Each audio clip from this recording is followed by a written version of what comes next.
নমস্কার বন্ধুরা, কেমন আছো সবাই? আশা করছি সবাই খুব ভালো আছো এবং সুস্থ আছো। আমরাও খুব ভালো আছি এবং সুস্থ আছি। তো আমি বিপাশা, নতুন দিনের নতুন একটা ব্লগ ভিডিওতে তোমাদের সবাইকে স্বাগতম এবং অনেক অনেক ভালোবাসা। তো আজকে ছিল শ্রাবণ মাসের শেষ সোমবার, তোমরা সবাই হয়তো করেছো। তো গুছিয়ে গাছে এই যে মা আলতা পরিয়ে দিল আমাকে। তো বাবার বাড়ি থাকলে মাই পরিয়ে দেয়, শ্বশুর বাড়ি থাকলে শাশুড়ি পরে দেয় আমার।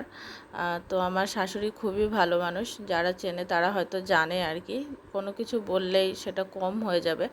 তারপরে মা আর আমি চলে গেলাম পুজো দিতে। তো আমাদের বাড়ির পাশেই পঞ্চাননতলা আছে, যারা দত্তপুলিয়া বা আশেপাশের বাসিন্দা তারা নিশ্চয় জানে যে এই জায়গাটা কত জাগ্রত। সেই সম্পর্কে আর নতুন করে কিছু বলার নেই।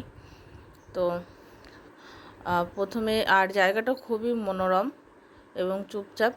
তো ভালোই ভিড় হয়েছিল আজকে, যেহেতু শ্রাবণ মাসের শেষ সোমবার। সকাল থেকেই ভিড় হচ্ছিল এখানে ভালোই। তো লাইন দিয়েই পুজো দিতে হচ্ছিল। দেখো সব বসেছে, ঠাকুর মশাই এসছে আর কি। তো এই দেখো আমার স্টুডেন্টদের সাথে দেখা হয়ে গেল, এরাও পুজো দিতে এসেছিলো আর কি।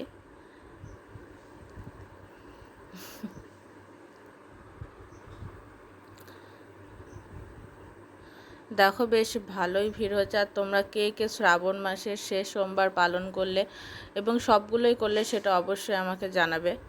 আর তোমরা ভিডিওটি স্কিপ না করে পুরোটাই দেখবে। আর ভালো লাগলে অবশ্যই লাইক কমেন্ট শেয়ার করবে। আর তারপরে একে একে আমরাও লাইন দিয়ে পুজোটা সেরে নিলাম। খুবই ভিড় ছিল, মাকে বলেছিলাম ফোনটা ধরতে, মা যেমন পেরেছে ফোনটা ধরেছে। তো যাই হোক,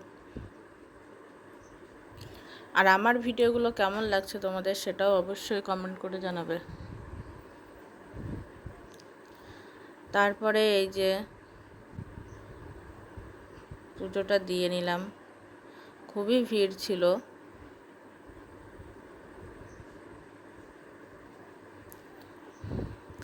তারপরে আমার মাও পুজোটা দিয়ে নিল।